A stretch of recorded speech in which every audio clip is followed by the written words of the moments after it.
Әнемне дегенше тағы бір жылға қош айтып, жаңа жылға аяқ басқалы тұрмыз. Бүгін осынау ғажайып мерекенің алғашқы тойын киелі келес өңіріне қараса Алтын Ұян балабақшасының Ботақан тобының бүлдіршіндері ерекше тойлап өтті. Балалармен бірге жаңа жыл мерекесін әріптесім Фариза Мүслім көріп қайтты.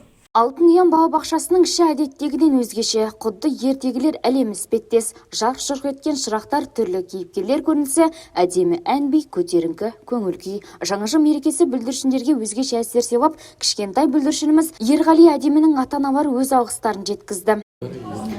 Бүгін Алтын Ұян балабақшасында жаңа жылдық мереке іс-шара өтіп жатыр. Өте жоғары деңгейде өтті. Басшылыққа және де апайларына үлкен алғысымызды айтамыз.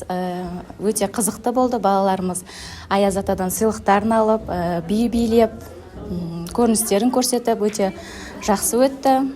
Алғысымыз шексіз.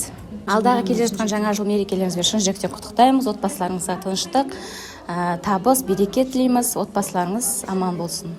Көңілді думанның көркі әдеттегідей Аяз ата мен Ақшақардың әдемі тілегімен басталды. Кішкентай бүлдіршіндерге болашақ өмір жолында жаңа табыс, ел ертеңі болар өскелең ұрпаққа сенім артты. Ал балалар, жаңа жылдарыңыз құтты болсын. Кіріп келген жаңа жыл қоян жылы барлығымызға бақыт берсін, табыс әкелсін. Сіздер өсіп өне беріңіздер, өнерлеріңіз арта берсін, жастарыңыз өсе берсін, аспандарыңыз ашық, күндеріңіз шуақты болсын. Ендігі жылы осындай үлкен мерекелерде басымызды қосуды нәсіп еткен болсын. Барлықтарыңызды кіріп келген жаңа жылмен құттықтаймыз.